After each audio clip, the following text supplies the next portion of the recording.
ቢልጮ አይኑን አመመው።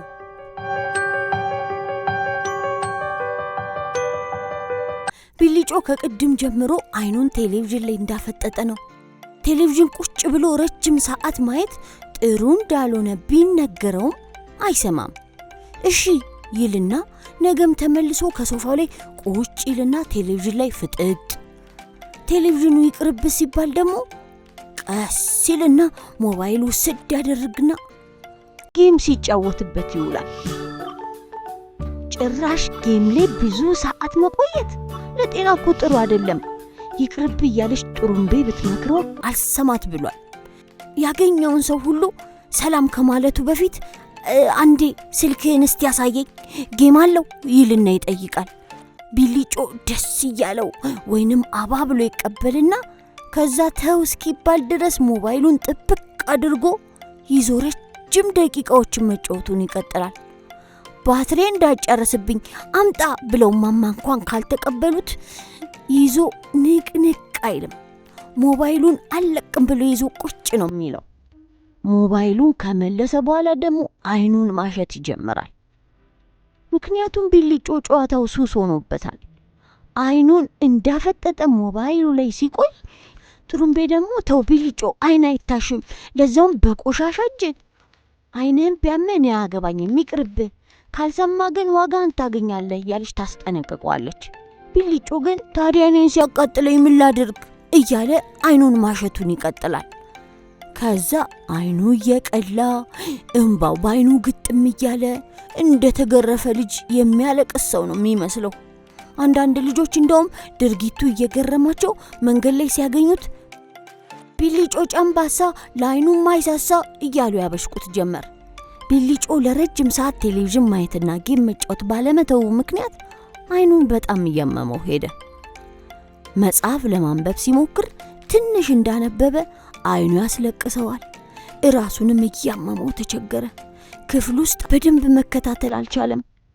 ቢልጮ አይኔን ያመኛል ብሎ ለመምህሩ በመንገሩ ወደ ሐኪም ቤት እንዲሄድ ተደረገ።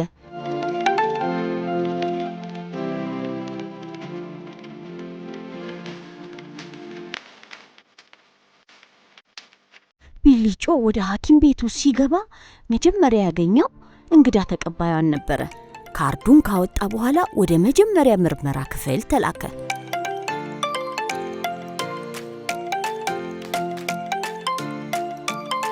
የመጀመሪያ መመርመሪያ ክፍል እንደገባ ቢልጮ ሐኪሟን ሳይ ደስ አለው። ታክሜ ድናለሁ ብሎ መስሏችሁ ነው አይደል? አይደለም። ቆንጆ ሞባይል ይዛ ስላያት ሊጫወትበት ስለፈለገ ነው። አይ ቢልጮ አይኑን አሞት ሊታከም መሄዱን ረስቶት የሐኪሟን ሞባይል ሊጫወት ማሰቡ ግን አይገርምም? በፍጹም ልክ አይደለም። ስልኳን አነሳ። ሐኪሟ ግን በጣም ጎበዝ ስለነበረች ስህተቱን ነግራው ጥሩ አድርጋ አስረዳችው። ከዛ በኋላ ወደ ምርመራ ክፍል ወስዳ በግድግዳ ላይ የተጻፉትን የተለያዩ ፊደላትና ምልክቶች እንዲያነብ ጠየቀችው። ቢልጮ ተለቅ ያሉትን ምልክቶች እንደምንም ብሎ መለሰ። አነስ ያሉትን ግን ጭራሽ መለየት አልቻለም። አይኑ ስለመጎዳቱ አንድ ምልክት እንደሆነ ሐኪሟ ነገረችው። በመቀጠል ወደ ቀጣይ የአይን ሕክምና ክፍል ገባ።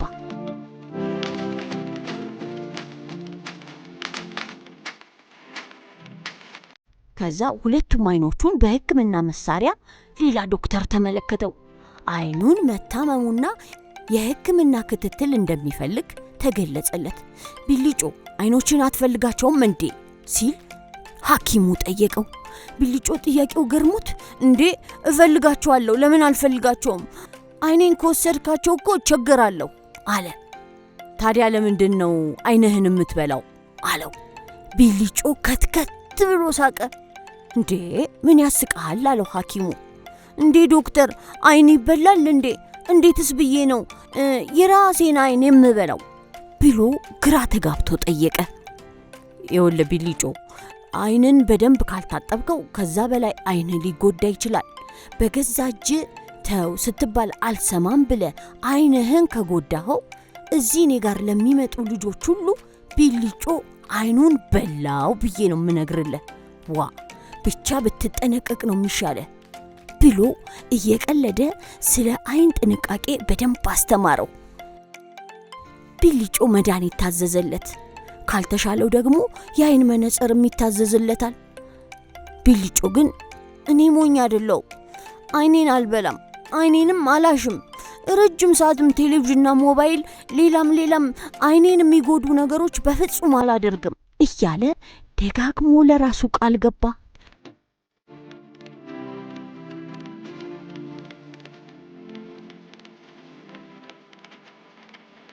ቢልጮ የአይን መድኃኒቱን ጠብ እየተደረገለት ጥሩ እንቅልፍ መተኛት ጀመረ።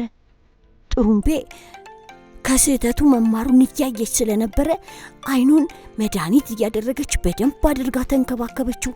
እንደ በፊቱ ቴሌቪዥን ላይ ረጅም ሰዓት አፍጥጦ መቀመጥም ተወ። የሚፈልገው ፕሮግራም ሲኖር ብቻ ራቅ ብሎ ቴሌቪዥኑን ያያል። ከዛ በኋላ ግን በተለያየ ጨዋታ ራሱን ያዝናናል። ጥሩምቤ የቢልጮ ለውጥ በጣም ደስ አሰኛት። ቢልጮ ተቀምጦ መዋል ለጤና ጥሩ እንዳልሆነ ደግሞ ስላወቀ ስፖርት መስራት፣ ሰዎችን ማገዝ አዘወተረ። ትምህርት ቤትም አስተማሪና ጓደኞቹ ቢልጮ ተሽሎት ስለተመለሰ በጣም ደስ አላቸው። ቢልጮ ከጥፋቱ በመማሩና የሐኪምና የአስተማሪውን የጓደኞቹን ምክር ተቀብሎ ጥሩ መሻሻል በማሳየቱ ጥሩምቤም ይበልጥ ደስ ብሏት ስጦታ መጣችለት። ስጦታው ምን መሰላችሁ? ጥሩምቤ በስጦታ መጠቅለያ አሽጋ ያመጣችው። እኔም ማየት ፈልጌያለሁ። ዋው እንዴት ደስ ይላል! ለጎበዝ ልጅ ብዙውን ጊዜ ጥሩምቤ የምትሰጠው ምርጡ ስጦታዋ መጽሐፍ ነው። ቢልጮ ደስ አለው። ጥሩምቤን አመሰገናት። አይኑን ሲበላው የነበረው ቢልጮ ካሁን በኋላ የአይኑን ጤና ይጠብቃል፣ ስፖርትም ይሰራል። ቢልጮ ስፖርት ሲሰራ ስፖርት እያለ እየተዝናና ይሰራል። ቢልጮ አይኑን አመመው።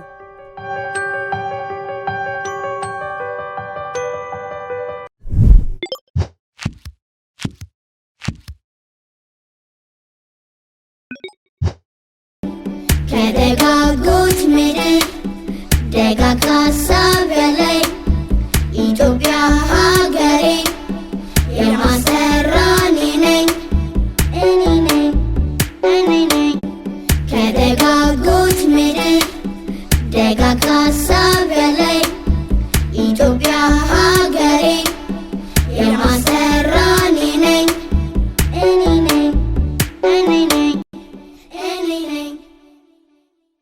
የኢትዮጵያ ልጆች እንጠያየቅ። ማን ነው ጎበዝ?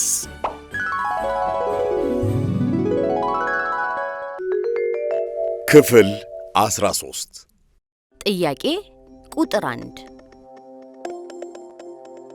የሰጡትን የሚበላ ቢያጠጡት የሚሞት ማን ነው? ሀ ጥጥ፣ ለ እሳት፣ ሐመሮሃ አንበሳ፣ መ አበባ።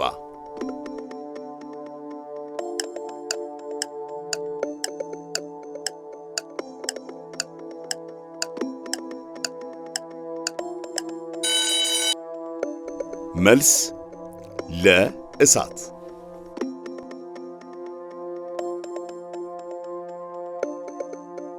ጥያቄ ቁጥር 2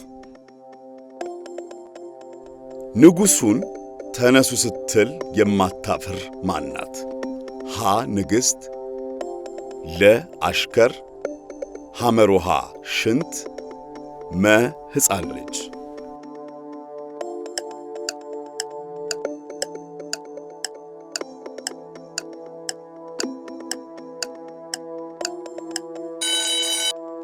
መልስ ሐመሮሃ ሽንት።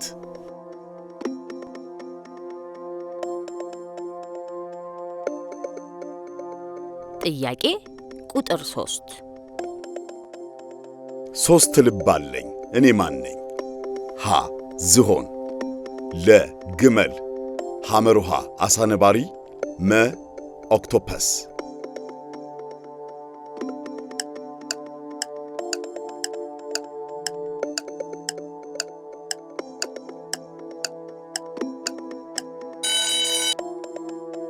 መልስ መ ኦክቶፐስ።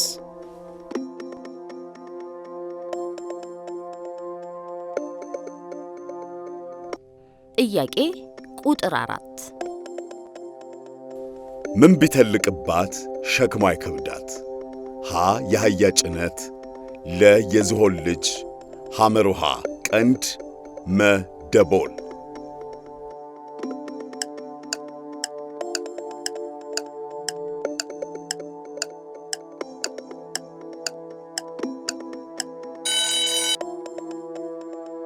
መልስ ሐመሩሃ ቀንድ።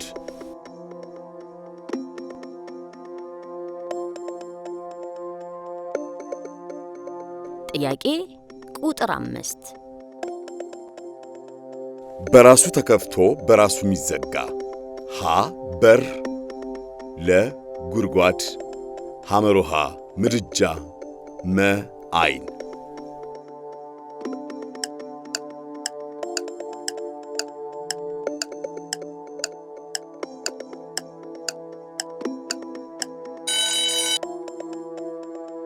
መልስ መ አይን።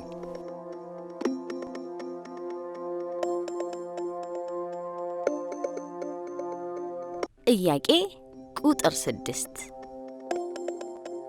ባለ አንድ አሃዝ ቁጥር ነኝ፣ ብቻዬን ምንም ዋጋ የለኝም፣ እኔ የትኛ ቁጥር ነኝ? ሀ 1፣ ለ 0፣ ሐመሩሃ 3፣ መ 1000።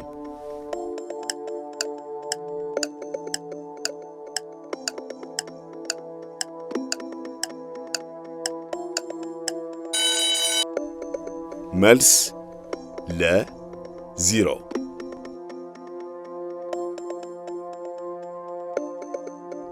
ጥያቄ ቁጥር 7 እግር እያለው መራመድ የማይችል ማን ነው? ሀ ወንበር፣ ለ አባ ጨጓሬ፣ ሐመሩሃ 50 እግር፣ መ ሕፃን ልጅ።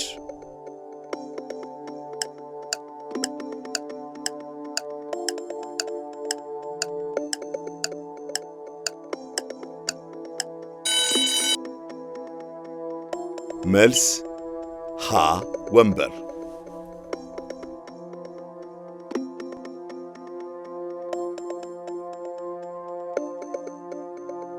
ጥያቄ ቁጥር 8 መሰላል እያላት ሰው የማይወጣባት ማን ናት? ሀ ጦጣ፣ ለ ትልቅ ቤት፣ ሐመሩሃ ሸንኮራ አገዳ፣ መ ጎጆ ቤት።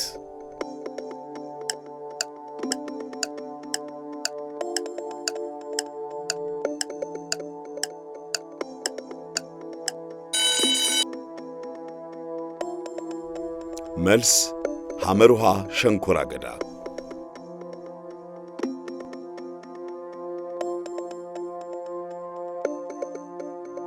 ጥያቄ ቁጥር 9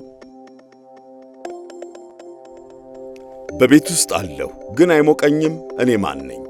ሀ ምጣድ፣ ለ ፍሪጅ፣ ሐመሩሃ ምድጃ፣ መ ጀበና።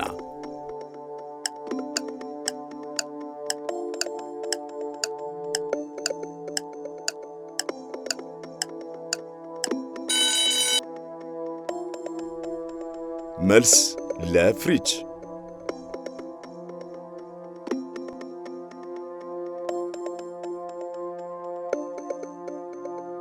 ጥያቄ ቁጥር 10 ያለ አፍ እናገራለሁ ያለ ጆሮ ሰማለሁ የማልታይ ነኝ፣ ስሜን ግን ጮክ ብለው ሲጠሩኝ አስተጋባለሁ፣ እኔ ማን ነኝ? ሀ ጥላ፣ ለ ጤዛ፣ ሐመሩሃ የገደል ማሚቱ፣ መ ባህር ዛፍ።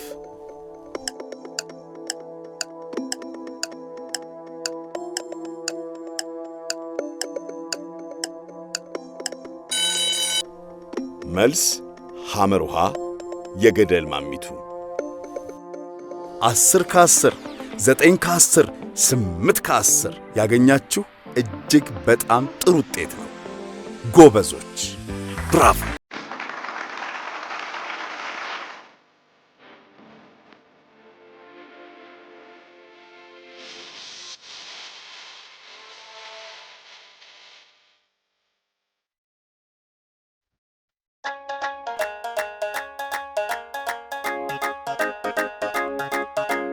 Una que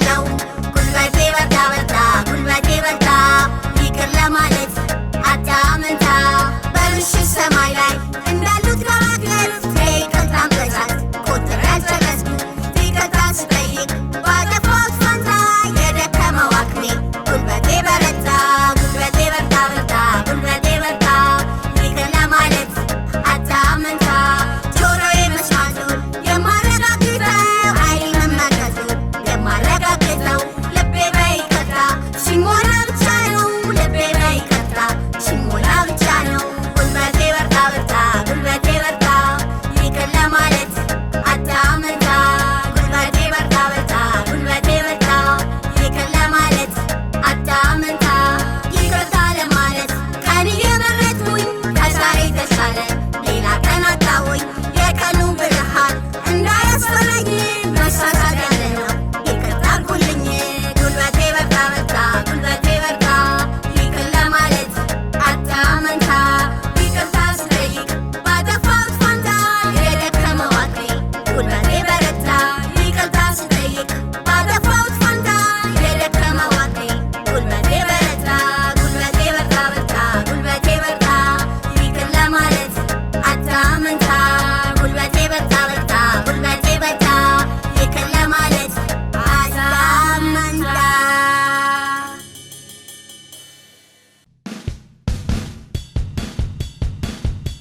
ድንቅ ኢትዮጵያ ሉሲ የ3.2 ሚሊዮን ዓመታት ዕድሜ ያላት ቅሪተ አካል ናት። ሉሲ በአፋር ሀዳር በተባለ ስፍራ ከተገኘች ዘንድሮ 46ኛ ዓመት ሆኗታል። ድንቅነሽ የሚል ሀገርኛ ስያሜን ከቆይታ በኋላ ያገኘችው ሉሲ በአሜሪካዊው ፕሮፌሰር ዶናልድ ጆንሰን መሪነት የተገኘችበት ህዳር 15 ቀን 1967 ዓመተ ምህረት ነበር። በኢትዮጵያዊው ስያሜዋ ድንቅነሽ የምትባለው ሉሲ የሚለው መጠሪያዋን ያገኘችው ፕሮፌሰር ዶናልድ ጆንሰን ከተባባሪዎቻቸው ጋር ቅሪተ አካሏን ካገኙ ከሰዓታት በኋላ አረፍ ብለው ካደመጡት የ1960ዎቹ የቢትልሶች ሉሲ ኢን ዘ ስካይ ዊዝ ዳይመንድ ዘፈን ነበር። የሉሲን ቅሪተ አካል የተለየ ያደረገው በጊዜው ከተገኙትም ሆነ አሁን ከሚገኙት አንጻር ሲታይ 40% የሚሆነው የአካል ክፍሏ መገኘት ነው። ሉሲ ጾታዋ ታውቆ በሴት ስም የምትጠራው የዳሌዋ አጥንት በመገኘቱ ነው። በሳይንሳዊው ስሟ አውስትራሎፒተከስ አፋራንሲስ በመባል የምትታወቀው ሉሲ በአፋር አዋሽ ወንዝ አቅራቢያ ሀዳር በተሰኘ ቦታ የተገኘው ቅሪተ አካሏ 1 ሜትር ከ10 ሳንቲሜትር ቁመት የነበረው ነው። ስላዳመጣችሁኝ አመሰግናለሁ። ድንቅ ኢትዮጵያ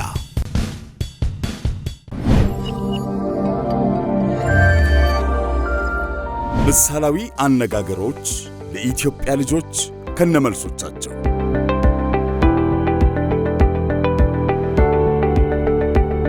ክፍል 45 ምሳሌያዊ ንግግሮችን ይሞክሩ። አይጥ ሞቷን ስትሻ ስታበዛ ሩጫ ሄዳ ታሸታለች የድመት አፍንጫ።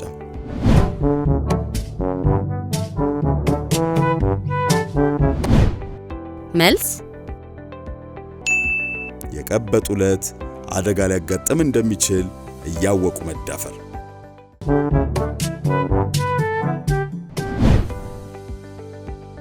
አይጥ በበላ ዳዋ ተመታ።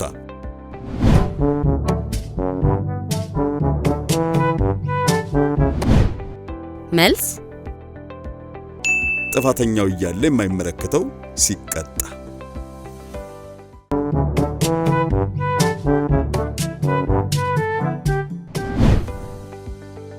አድሮ ቃሪያ ከርሞ ጥጃ።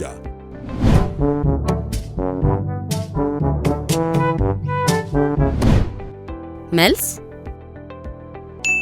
የማይሻሻል ለውጥ የሌለው የሚነገረውን የማይሰማ።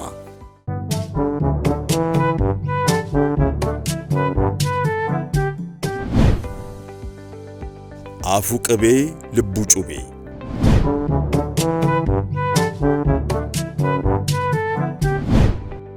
መልስ በአፉ እየደለለ አድብቶ የሚጎዳ።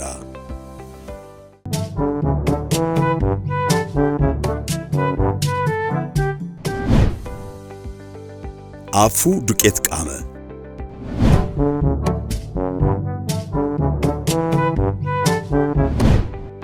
መልስ ደነገጠ፣ የሚናገረው ጠፋበት።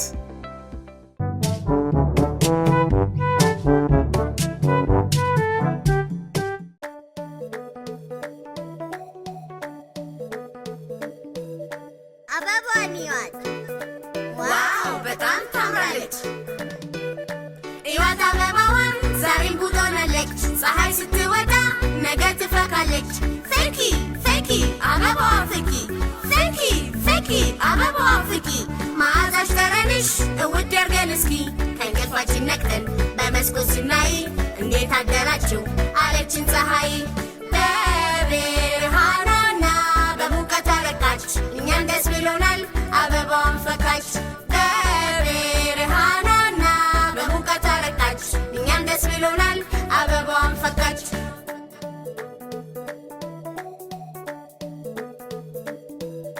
አድናቆት ስሰማ ይበልጥ ታድጋለች። እደጊ እደጊ እደጊ ተመንደጊ እደጊ እደጊ እደጊ ተመንደጊ። እልል በምስጋና መልካሙን ይሰራል። የምስጋናችን ቃል ትልቅ ፍሬ ያፈራል። ብሩህ ከላይ የውኝ ፀሐይዋ ስትስቅ በእኔ ምስጋና ነው የምትፍለቀለቅ። መሸ ደህና አደሩ ልትለኝ ብትመጣ እኔ አመሰገንኳት ነገም እንድትመጣ። መሸ ደህና አደሩ ልትለኝ ብትመጣ እኔ አመሰገንኳት ነገም እንድትመጣ። አመሰግናለሁ አመሰግናለሁ አመሰግናለሁ አመሰግናለሁ። ፓፓያ አረንጓዴ፣ ቢጫና ብርቱካናማ ቀለም ያለው ፓፓያ ከ22 በላይ አይነቶች አሉት። በዓለማችን ባሉ ሞቃታማ ስፍራዎች በቀላሉ የሚበቅለው የፓፓያ ተክል ቅርንጫፍ ክፍል ቢኖረውም ምንም አይነት ፍሬ ማፍራት አይችሉም። እንዲሁም ፍሬው ከማውጣቱ በፊት ቢጫ አበባ ያፈራል። ፓፓያ በብዙ ሀገራት የሚበቅል ሲሆን ብራዚልና ናይጄሪያ ቀዳሚ ላኪ ሀገራት ናቸው። የፓፓያ ዛፍ ቁመቱ ረጅም ሲሆን እስከ 8 ሜትር ድረስ ይደርሳል። እስከ 20 ዓመት ድረስ በመቆየት ፍራፍሬ መስጠት የሚችል የፓፓያ ዛፍ ነው። ፓፓያ በማዕድናትና በቫይታሚን የበለጸገ ነው።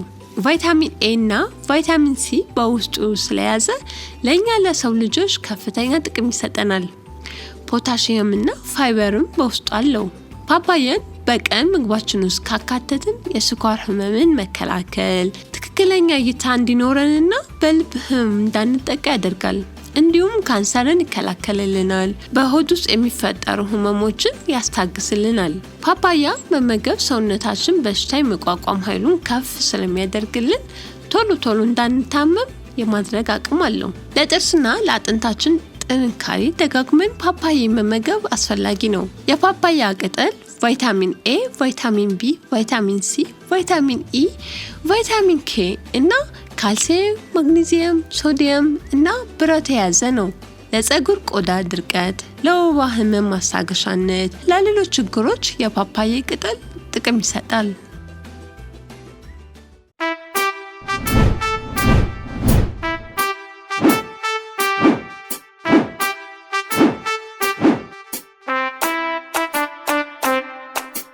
እኔ ልጅ አንባቢ ኢዮቤት ዳዊት እባላለሁ። የእናቴ ስም ማርታ በታ ይባላል። ስለ ፀሐይ ግርዶሽ ምንነት ካነበብኩት አካፍላችኋለሁ።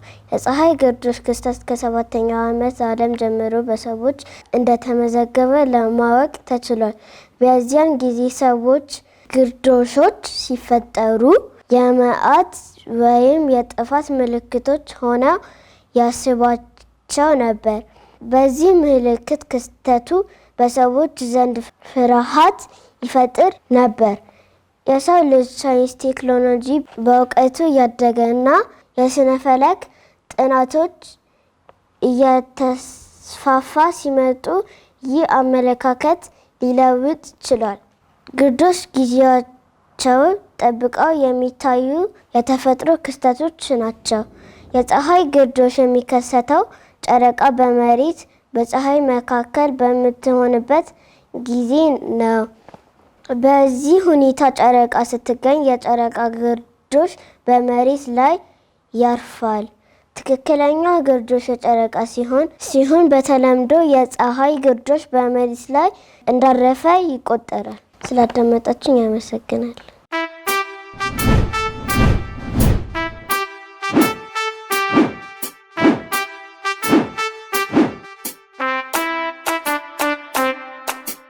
My name is Elrana Alamu. My mother's name is Lemlam Yohannes. Today I'm going to tell you about flowers. A flower is a special kind of plant part. Flowers are also called the bloom or blooms of the plant. The flowers on a stalk, a tiny node which supports it. Flowers have petals. Inside the part of the flower that have petals are the part which produce pollen and seeds.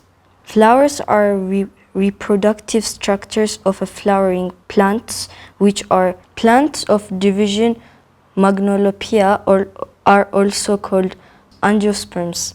In many plants, a flower is its most colorful part. We say the plant flowers is in the flower or is in the flower. When the color part begin to grow bigger and open out, there are many different kind of flower in different area in the world. Even in the coldest places, for example, the Arctic, flowers may grow separately on the plant or they may grow together in inflorescences.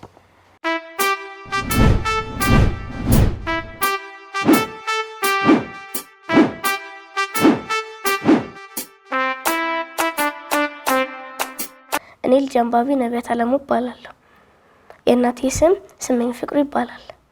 ስለ ጨረቃ ካነበብኩት አካፍላችኋለሁ። ጨረቃ በሰማይ ላይ ስትታይ ምን ቅርጽ እንዳላት፣ ለስንት ቀናት በሰማይ ላይ እንደምትታይ በመከታተል መዝግቦ መያዝ ይቻላል። ጨረቃ ለመሬት ከኮከቦች ሁሉ የበለጠ ትቀርባለች። ጨረቃ በወር ውስጥ የምትታይበትና የማትታይበት ጊዜ አለ። ጨረቃ የምትታየን በሌሊት በጥቁር ሰማይ ውስጥ ነው። በአንድ ወር ጊዜ ጨረቃ ከቀን ወደ ቀን ቅርጿ እየተለወጠ ይሄዳል። በሰማይ የሚታዩ የጨረቃ ቅርጾች የተለያየ ስያሜ አላቸው። እነዚህ በተለያዩ ቀናት የሚታዩ የጨረቃ ቅርጾች የጨረቃ ግልጸት ደረጃዎች ይባላሉ። ጨረቃ በቀን የማትታየው የፀሐይ ብርሃን መሬትን ስለሚያበራ የጨረቃ ድምቀት ስለሚሸፍን ነው። ጨረቃ የራሷ የሆነ ብርሃን አታመነጭም።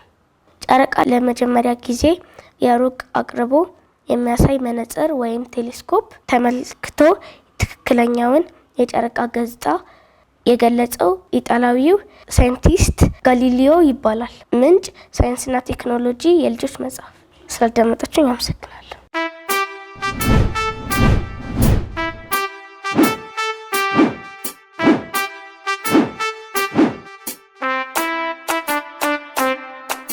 እኔ ልጅ አንባቢ ዮሐንስ አለሙ እባላለሁ።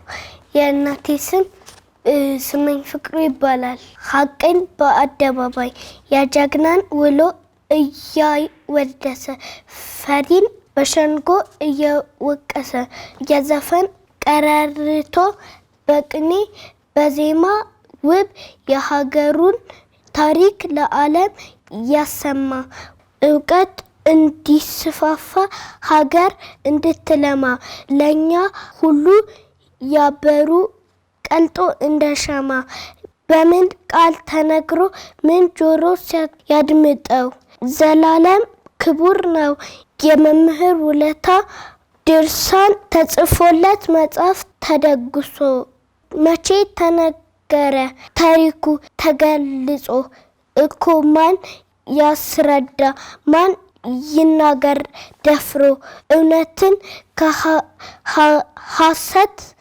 ለይቶ አበጥሮ ሀቅን በአደባባይ አንጥሮ አብጠርጥሮ ምንጭ አባይ ተሸነፈ እና ሌሎችም ከሚለው መጽሐፍ ተወሰደ። ስላዳመጣችሁኝ አመሰግናለሁ።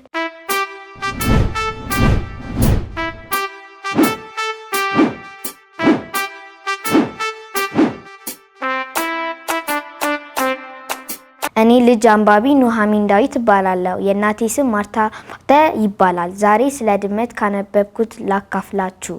ድመቶች ደህና በሚያካሂዱበት ጊዜ አፍንጫቸውን እና ዓይናቸውን የሚፈልጉት ነገር የት እንዳለ ስሌት ለመስራት ይጠቀሙበታል። ለምሳሌ አይጦች የት ቦታ እንዳሉ ለመለየት በዓይንና በአፍንጫቸው ይፈልጋሉ። 3 ወይም 4 አይነት የተለያየ ቀለም በሰውነታቸው ላይ የሚታይ ድመቶች ሴቶች ናቸው። ስለዚህ በድመታችሁ ላይ 3 ወይም 4 አይነት ቀለም ካያችሁ ድመታችሁ ሴት ናት ማለት ነው። ነገር ግን አንዳንድ ጊዜ ወንዶችም የዚህ አይነት ቀለም ይታይባቸዋል። ይህ ቀለም የሚታይባቸው ድመቶች መውለድ የማይችሉ ናቸው። ድመቶች በየ4 ወር ከ3 እስከ 7 ልጆች መውለድ ይችላሉ። በአጠቃላይ አንድ ድመት በህይወት ዘመኗ እስከ 100 ድመቶች መውለድ ትችላለች። በዓለማችን ላይ ካሉት እንስሳቶች በሙሉ ድመቶች በንጽህና አንደኛ ደረጃን ይይዛሉ። በአብዛኛው ጊዜያቸውን ራሳቸውን በማጽዳት ያሳልፋሉ። በልተው እንደጨረሱ ራሳቸውን የማጽዳት ልምድ አላቸው። ድመቶች ከተጸዳዱ በኋላ የተጸዳዱትን ይቀብራሉ። ለምን ይመስላችኋል? ሌሎች እንስሳቶች ሽታውን ተከትለው ጥቃት እንዳይደርሱባቸው በማሰብ ነው። ስላዳመጣችሁኝ አመሰግናለሁ።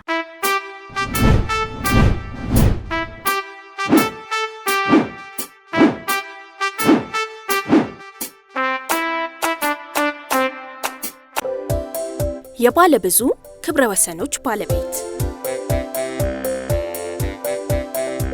ዴቪድ ረሽ አንድ ሪከርድ ጨምሮ በ181 ሪከርዶች ቀዳሚ ሆኗል። ከ2 ዓመት በፊት ሲልቪዮ ሳባ 180 ሪከርዶችን ሰብሮ በዓለም ድንቃ ድንቅ መዝገብ ላይ እንደተመዘገበ ሳውቅ የኔ የሚቀጥለው ዓመት ትልቁ ዓላማዬ ከሱ የበለጠ ሰርቼ ስሜን በቀዳሚነት ማስመዝገብ ይሆናል ብዬ ለራሴ ቃል ገባው። ይኸው ተሳክቶልኛል።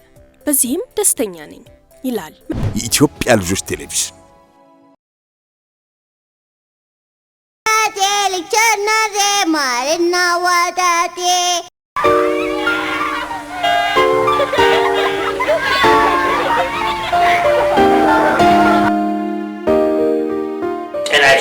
ሲል ይሰጣል ጤና የህፃን አባት የብላቴና በጠዋት ጭኖ ከተፊልና ላምበረት በላም ተረት በቁና ዝም አሰኛቸው ልጆቹን ሁሉ። አባ ተስፋዬ አባ ሳህሉ ቁጭ በሉ ልጆች ቁጭ በሉ ልጆች። አልቻልኩም አባ እንዴት ልቀመጥ? ያቆርግ መብረቅ የጣቱ መጥ እናት ኢትዮጵያን ካቀጣጠላት እንዴት አድርጌ ልቀመጥላት? አቤ ማራቶን አቤ ቢቂላ አንተ ከፊት ፊት ሌላው ከኋላ ጉድ አደረከው ያን ሁሉ ጀግና በእግሮች ባዶ በእግሮች ኦና በብላርዚያ አገር ሲደማ ተወለደልን አክሊሉ ለማ ፍሬ ቀምሞ እሱ ባመጣው በሽታው ጠፋ ከነቀንዳውጣው እድሜ ላስታጥቄ ለጋሽ ሙላቱ ተከፈተና ጃዛ አንደበቱ ዓለምን ሁሉ አነቃነቀው። ሙላቱ አስታጥቄ ስልክ የታጠቀው አትደናገጥ አትፍራ ወንድም በልበቃ ብሎ ቲርጋት ሲቀድም ፖል ቲርጋት ቀድሞ ሲጨነቅ ነፍሴ ኃይሌ ነገሰ ገብረ ስላሴ ውበት ከሰማይ እንደወረደ ከደስታው ብዛት ዓለም አበደ። እውነትም ከባድ ሊያ ከበደ የለም እላለሁ ካሁን በኋላ በካምቦሎጆ ከእኔ ሌላ የአፍሪካ አባት እንደ ማንዴላ ልጆች ሲያለቅሱ ወድቀው ካቧራው ልጅ ውለድ ብዬ ጎበናን ጠራው። የጎበና ልጅ እማማ በበች ልጆቼ ብላ ልጅ ሰበሰበች በፕሮፌሰር አሸናፊ ጣት ዋሽንቱን ይዞ እረኛው መምጣት እረኛው ሲደርስ ከብት የሚነዳው ዋሽንቱን አየው ከናኩፋዳው የአፍሪካ ልጆች አይችሉም ሲሉ አሳየችላ ደራቱ ሁሉ ከፋጡማ ቤት ከነደራርቱ ወርቅ ይታፈሳል ባይነት ባይነቱ የጥበብ ታምር ወርቁም ቤት አለ። እጆቹን ቢያጣ እጅ አበቀለ እልል በይ ጥበብ ጉድበል ተማሪ እጁን ሲቀጥል እንደ ፈጣሪ ያባዳኛው ጦር የናባው መላ የዱቼን ፈረስ አፈር አስበላ ቂን ቂን ሲል ባገሬ ውበት የምሸሽ ነኝ ወይ የምርበተበት የምን ቂን ቂን የምን ጡልጡል አድዋይ ቆማ አይቱ ብጡል ወየው ወየው ስል ሳቅ አምሮኝ ወየው ከጎዳናው ጫፍ ጎጆ ቤት አየው የት ያደርሳል ስል ይሄ ጎዳና ያለቃ ቤት ነው የደብረሃና ወደ አለቃም ቤት እግሬን ሳነሳ በሳ ገደለኝ ተስፋዬ ካሳ በመነኩሴ ቆብ ልብሰ ተክኖ እማ በመጡ ከነ ፒያኖአቸውን ስሰማ ድጌ አጨበጨብኩ እማ ሆይ ጽጌ አጨበጨብኩ እማ ሆይ ጽጌ ልጅነቴ ልጅነቴ ማርና ወተቴ ኢትዮጵያ ኢትዮጵያ የሰላም ቤቴ ጢቆ ፒጢቆ ቢቲቆ ቲቆ ቢቲቆ ቲቆ ቢቲቆ ቲቆ ቢቲቆ ቲቆ ቢቲቆ ቲቆ ቢቲቆ ቲቆ ቢቲቆ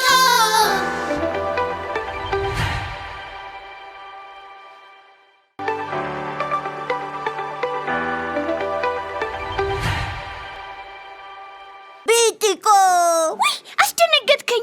ወይ ጢቆ ባለፈው ቀን ሳላስጨርስሽ ተለያየን እኮ። ምኑን ነው ጢቆ? ስንፈራፈር ነበር አላልኩሽም? አስታወስኩት። አንቺንም ለንፈራፍረሽ እንደ እኔ ልፍ ያሉትም ጢቆ በሳቅ ነው እንጂ ትግል እንጋጠም ብያለሁ እንዴ። እንደገና ተንፈራፈርኩ ወይስ ባለፈው ተንፈራፈርከው ነው ጢቆ? ኧረ ሳልነግርሽ ቢቲቆ። ምንድን ነው ጢቆ? ትልቁ ወንድሜ እኮ ያንፈራፍረኝ ጀመር። መሬት ላይ ጥለው ብብቴን ኮርኩረው። ወይ ጢቆ መኮርኮሙን ትቶ መኮርኮር ጀመረ። እኔ ጥፋቴን ቀንሻለሁ። ጎበዝ ጢቆዬ። ተው የተባልከውን መስማት ጀመርክ ማለት ነው። በጣም ባይሆንም መስማት ጀመርያለሁ። አንዳንዴ ግን ማለት ነው ጢቆዬ ካልሰማክ ይቀውርሃል ማለት ነው። አውጣ ነከቸው አረገኝም እና እሱም ተሻሽሏል ማለት ነው። በጣም አልተሻሻለም። ታዲያ ስታጠፋ ዝም ይልሃል? እሱማ ያንጠባጥበኛል። በምን? በርገጫው። አይ ጢቆ ይወደኛል አልከኝ እኮ። ታዲያ ባይወደኝ ኩርኩሙን በርግጫ ይቀይርልኝ ነበረ። እነዚህ ልጆች በሳቅ አደከሙኝ። እነማን? ከላይ ከሆነ ከታች ዱላ ዱላ ነው። ምንድን ነው? ዱላ ዱላ ቢሆንም ግን ይለያያል። መለስተኛና ከባድ የሚባል ነገር አለ። ልክ እንደ መኪና፣ መለስተኛ መኪና፣ ከባድ መኪና። አይ ጢቆ ግን ማለት ነው እኔ ግን ቀላል ቢሆንም አልፈልግም። ታዲያ ካጠፋሽ ሊቀርልሽ ነው? አረ የማላውቀውን ነገር ካጠፋው እመከራለሁ፣ ደግሞ ቃል እገባለሁ፣ እተዋለሁ። ቀድሞ ያጠፋሁትን ደግሞ ሁለተኛ አልደግምም። አረ እኔም እኮ ፈርዶብኝ ነው እንጂ ሳላስበው አጠፋለሁ እንጂ እንዳንቺ ብሆን ይሻለኛል። ቀላል ነው። እሺ ምን ላድርግ? ጢቆዬ። አቤት። ማስተዋል አለብህ፣ ማስተዋል። እያሰላሰልኩ ነው። ምን? እያሰላሰልኩ ነው። ምን? አረ የልጅ ደራሲ ስለሆንኩ ግጥም እስኪመጣልኝ እየጠበቅኩ ነው። አይ ጢቆዬ ደግሞ ስለምን ልትገጥም ፈለክ? ስለማስተዋል። ስለማስተዋል ገጥሜ አስተዋይ እንደሆን ፈልጌ ነዋ። በየቀኑ እያስታወስኩ በግጥም ላዳብረው ፈልጌ እኮ ነውሽ። እሱ ግን ጥሩ ነው ጢቆዬ። መጣ። ማነው? ወንድምህ? አረ ግጥሙ ነው እንጂ። እንዴ ከደጅ የሚገባ አስመሰልከው እኮ ጢቆ። አይ ጢቆዬ ከላይ ከሰማይ ነው እንደሚዘንብልህ። ባፌ። ወይ ጉድ! አይ ጥበብ በቃ ተንፈለፈለችብህ እኮ። አይ ጢቆዬ ስልኩን ነክተህበት ኩርኩም ሊያጠጣህ የመጣ መስሎኝ። ወይ ደነገጥኩ። እሱንማ ተገላግያለሁ። ውይ ለካ ስለሚወድህ በእርግጫ ቀይሮልሃል። እሱንም ቢሆን ለጊዜው ትቶታል። ወይኔ ታዲያ ምን ጀመረልህ? መርፌ ልበለሽ? ምንም አልጀመረልኝም። ግን እኔም አርፌያለሁ፣ እሱም አርፏል። አይ በቃ ስልኩን ፈቀደልህ ወይስ አንተ መንካት ተውክ? መተውን ምን አመጣው? መፍቀድንስ ምን አመጣው? ታዲያ በምን አረፋችሁ? ስልኩ እኮ ተሰረቀበት ቢቲቆ። መቼ? በቀደም ለታ ታክሲ ሲገፋ ስልኩ ተወሰደበት። ውይ በእናትህ ሲያሳዝን። ኧረ ሲያሳዝን። የሰው ንብረት ይወሰዳል እንዴ? እኔ እንጃ፣ ግን በጣም ያናድዳል ጢቆ። እሱ በንዴት ኡፍ ይላል። እኔም ሳስበው ኡፎይ ብያለሁ። አይ ጢቆ አንተ ሲስቅልህ እውነት መሰለህ? የሰው ንብረት ሲጠፋ ግን ያስደስታል ማለት ነው? ኧረ ቢቲቆ ደግሞ ምንድን ነው የምትይው? ስለጠፋበት ነው እንዴ እኔ እፎይ ያልኩት? እና ታዲያ ለምንድን ነው? ያው ካየሁት ስለማያስችለኝ ከእርግጫ ተገላገልኩ ብዬ ነው። ቢሆንም አንተ መታረም እንጂ ስልኩ ስለጠፋ እፎይ ማለት አለብን። እሺ ምን አጠፋው? በቃ ቆይ በጠፋው ስልክ ፋንታ ሌላ ስልክ ቢገዛስ? ብነካም አይኮረኩመኝም እኮ። እና እርግጫውን ለመቀበል አስበሃል ማለት ነው? እሱማ የት ይቀርልኛል? አይቲኮ በቃ ኩርኩም ሆነ ቀለብ እንዴ! ከመክሰስ ጋር ካንቺ ጋር በልቼ ኩርኩሜን ጠጥቼ አይቲኮዬ ይሄን ሁሉ መክሬ አሁንም ያው ነህ ማለት ነው? አይደለሁም ቢቲኮ። እና እስኪገዛለት ድረስ ለመተው አስቤያለሁ። ኧረ እና ያለና እጸልያለሁ። ምን ብለህ? ጌም የሌለው ስልክ በገዛ ብዬ። አይቲኮ ዝም ብለህ እኮ ነው የሚያደክመኝ። ታስቀኛለህ እኮ ጢቆ እኮ በሳቃም ፈረፈርኩሽ አይደል ቢቲኮ? ትቀልዳለህ እንዴ? በንዴት ነው እንጂ አንፈረፈርከኝ። በንዴት አበሳጨኝ ጢቆ። አንቺ ውሸታም! እና አቤት ውሸቶ! እና ምን ልትል? አሁን ከኔ ጋር ፍርፍር እንደ ፍርፍር አላልሽም? ኧረ እባክህ አያቴ እንደሚሉት ሆኖ ይሆናላ። ምን ይላሉ? ማሽን ላይ ያረረ ላዩን ይስቃል። የኔም አያት እኮ በእኔ የተነሳ ሲሉ ሰምቻለሁ። ኧረ እባክህ በቃ እኔም እንደነሱ ሆኜ ነው። ታዲያ ከሆንሽ ላይ ቀር ቢጢቆሻ ማሽላ ልበልልሽ እንዴ? ኧረ እባክህ ጢቆ እኔ ነገር አልፈልግም። እሺ በቃ እንዴ፣ እሺ በቃ ሞክራ። ጥፍር ስላለሽ አልደፍርሽም። ኧረ እባክህ ሚያው ተይ ችፍ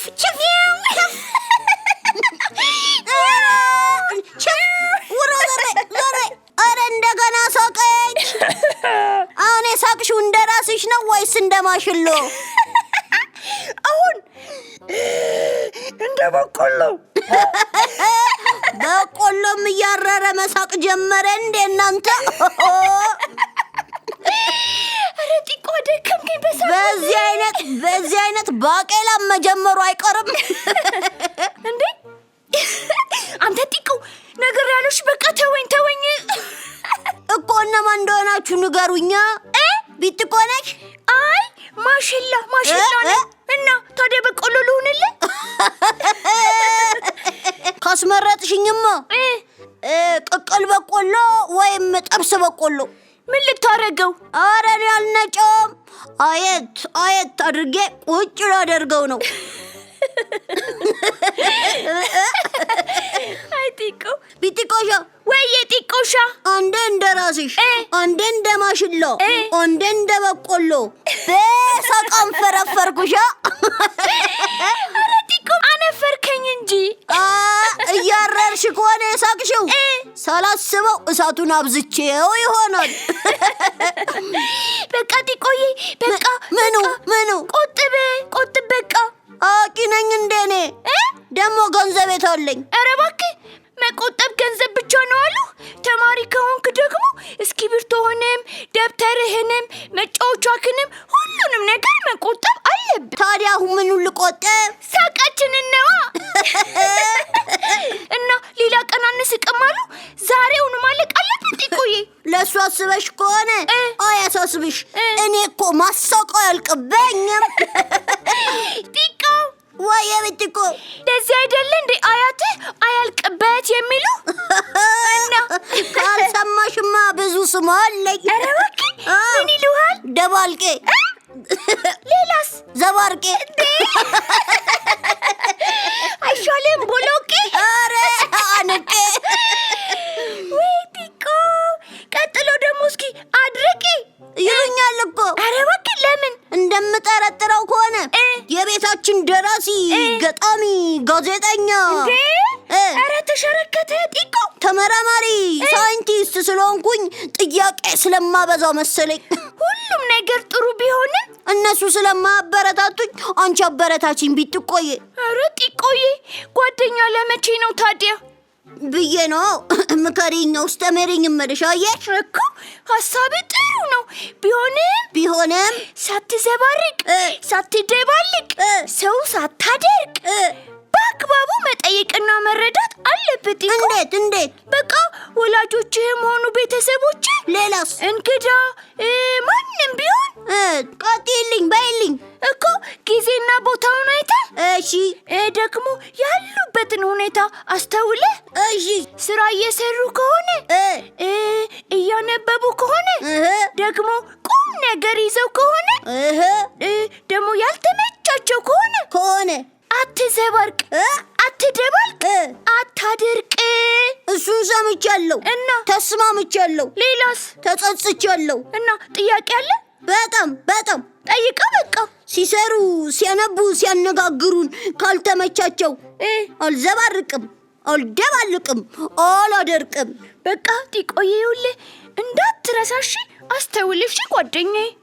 ታዲያ ቤት ተሰባስበው ሳይነጋገሩ ዝም ብለው ሁሉም በየራሳቸው ስልክ ጸጥ ብለው ሲጎረጉሩ ተኮራርፈው መስሎኝ ሳያቸው እስከዛ ሁሉ ድረስ እኔ ታዲያ ጸጥ ልበል እና እስከሚጨርሱ ጠብቅ። በቃ አንቺ የኛም ቤት ጸባይ አታውቂውም።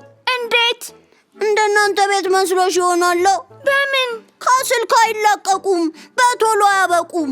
ካልቸኮሉ እኮ ያበቃሉ። ሲያበቁም ጊዜ አይሰጡኝም፣ አያዋሩኝም፣ አያቀልዱኝም። ታዲያ ምን ታደርጋለህ ጢቆዬ? ሳላስበውም የተለያየ ፈጠራ ፈጥሬ እዘባርቃለሁ፣ እደባልቃለሁ፣ አደርቃለሁ።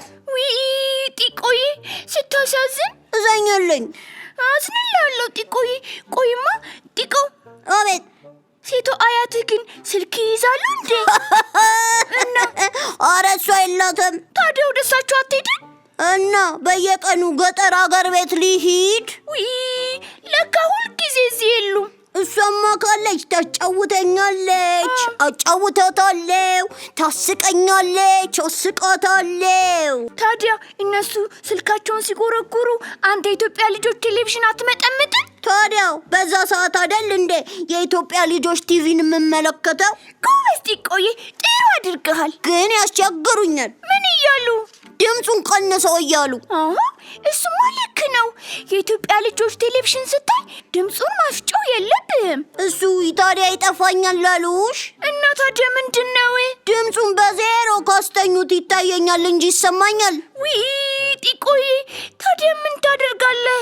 ቲቪው ስር ልጥፍ ብዬ ቁጭ እላለሁ። በዚህ አይነት እኮ ውስጡ መግባት ነው የቀረ። ቢቻልማ ኖረው በርጩሜን ይዤ ጥለቀል ነበር። ከዛ በኋላ ገብቼ እኛ የኢትዮጵያ ልጆች እኛ ጢቆ ቢጢቆ ጢቆ ቢጢቆ ጢቆ ቢጢቆ ጢቆ ቢጢቆ ጢቆ ቢጢቆ ጢቆ ቢጢቆ ጢቆ ቢጢቆ ጢቆ ቢጢቆ ጢቆ ቢጢቆ።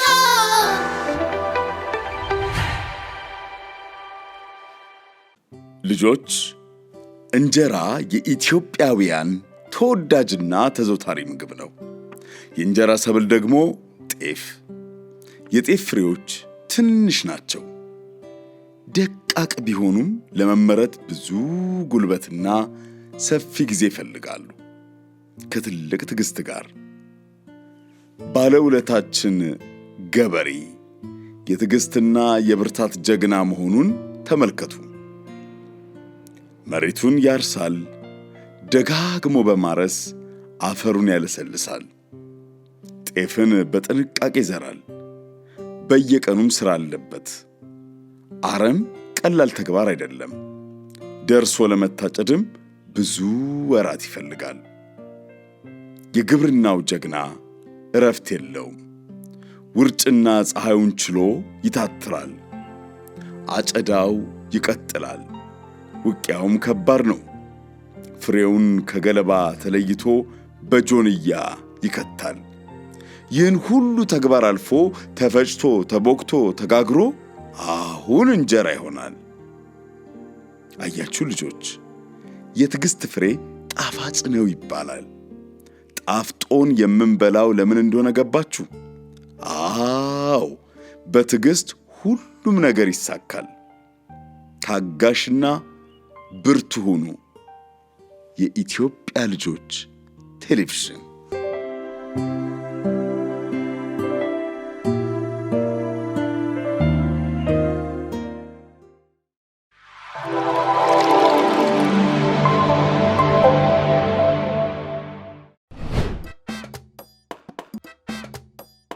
እዚህ ብቻዬን መሆኔን አልወደድኩትም።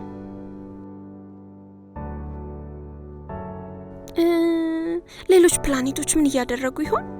እንዴት ነው ይሆን? ጥሩ ሐሳብ። እነሱን ሄጄ ልጠይቃቸው አይመስላችሁም?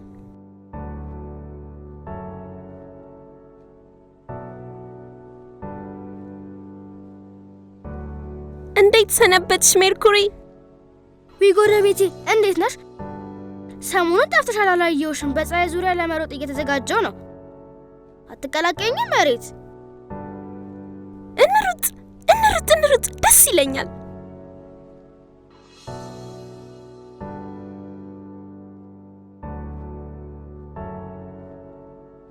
ሜርኩሪ በጣም በፍጥነት ፀሐይን ስትዞር መሬት ቀስ እያለች ትሮጣለች። መሬት ደከማት። እንዴት ያለሽ ፈጣን ሯጭ ነሽ! እኔ ገና አንድ ሳልዞር አንቺ 4 ዙር ፀሐይን ዞርሽ። አመሰግናለሁ። እኔ ትንሽ ብሆንም ከሁሉም ፕላኔቶች ፈጣኗ እኔ ነኝ። ሜርኩሪ በ88 ቀናት ውስጥ ፀሐይን አንዴ ትዞራታለች። ሰላም መሬት፣ ጨረቃሽን ልዋስሽ? እኔ ምንም ጨረቃ እንደሌለኝ ታውቂያለሽ አይደል? ችግር የለም ቬነስ፣ አብረን መጫወትም እንችላለን። መሬትና ቬነስ ኳስ ይጫወታሉ።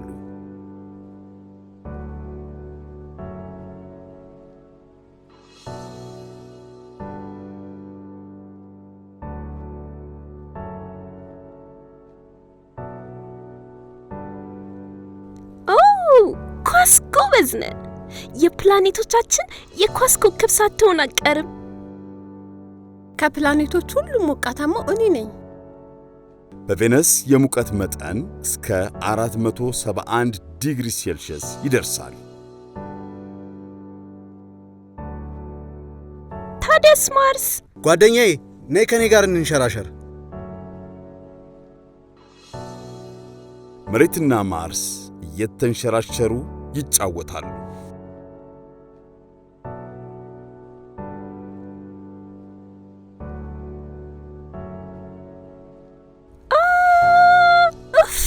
እንዴት ደስ ይላል ማርስ! እኔ እንደምገምተው ግን ቀይ አቧራማ አመዳም ያደረገ እንዲህ ስለምትጫወት ይመስለኛል። ለዚያ ይመስለኛል ቀዩ ፕላኔት ተብዬ የምጠራው። ማርስ ቀይ ቀለም መልክ ያገኘው በብረት ዝገት አማካኝነት ነው።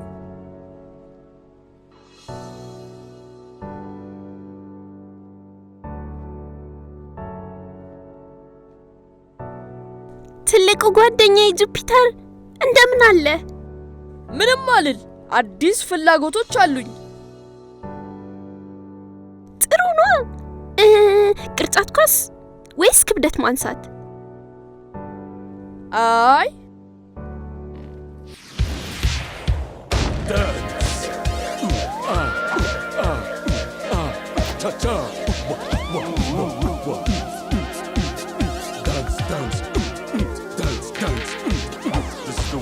Jupiter dance.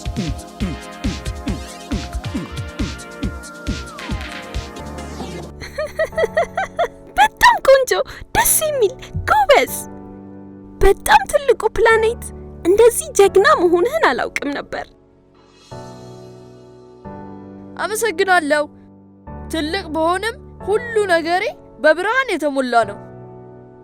ጁፒተር የተሰራው በሃይድሮጅንና በሂሊየም ነው።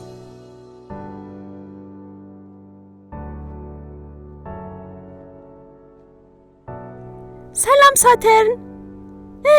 ዛሬ ይህ በዙሪያሽ ያለው ቀለበትሽ ከምን ጊዜውም በላይ አሳምሮሻል። ትንሿ መሬት አመሰግናለሁ። ቀለበቴን ትንሽ አብረቅራቂ በረዶችን፣ ትንሽ አብረቅራቂ ድንጋዮችን፣ ትንሽ አብረቅራቂ አሸዋዎችን ቀባ አድርጌ ነው። ነይ አብረን በቀለበቴ እንሽከርከር።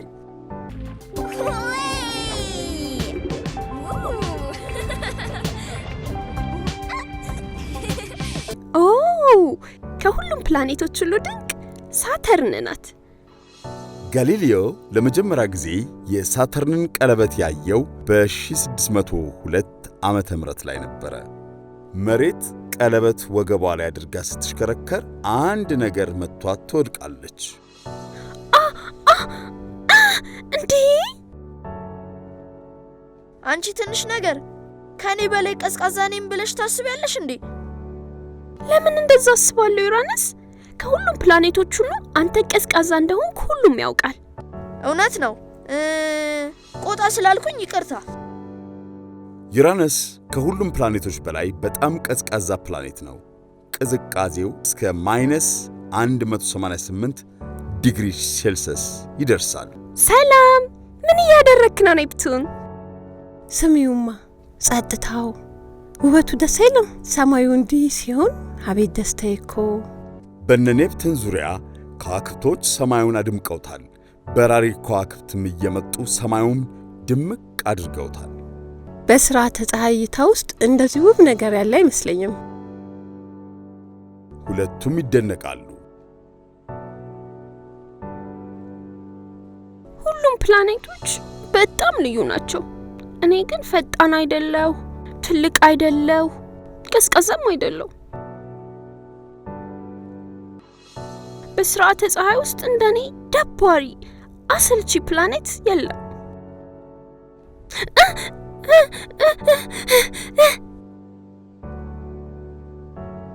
ሜርኩሪ ብቅ ትላለች። እረ ንቂ እንጂ መሬት! አንቺ ትንሽዬ ሰማያዊ እንቁ፣ የሆነ ነገር ይዘንልሽ መተናል። ለኔ ነው? ሰርፕራይዝ! አየርሽ እኮ ንጹህ ነው። በውሃ የተሞላሽ ነሽ። በጣም ልዩ ነገር ነሽ። ደግሞ በህይወት የተሞላሽ ድንቅ ነገር ነሽ።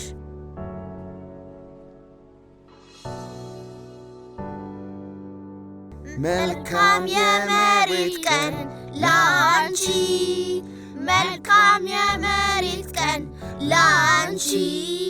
በይ እንዳትረቺ በርቺ፣ በይ እንዳትረቺ በርቺ። መልካም ልደት ለመሬት።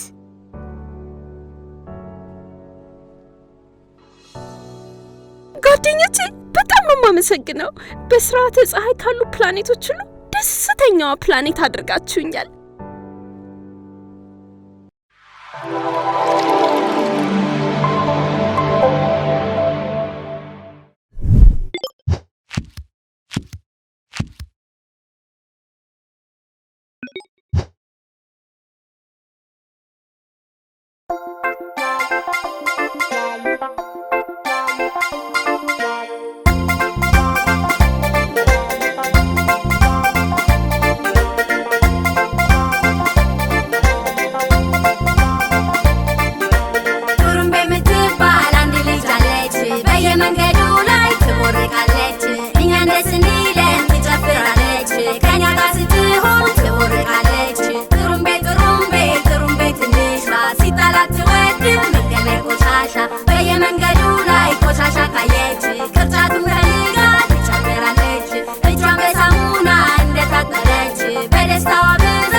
Modern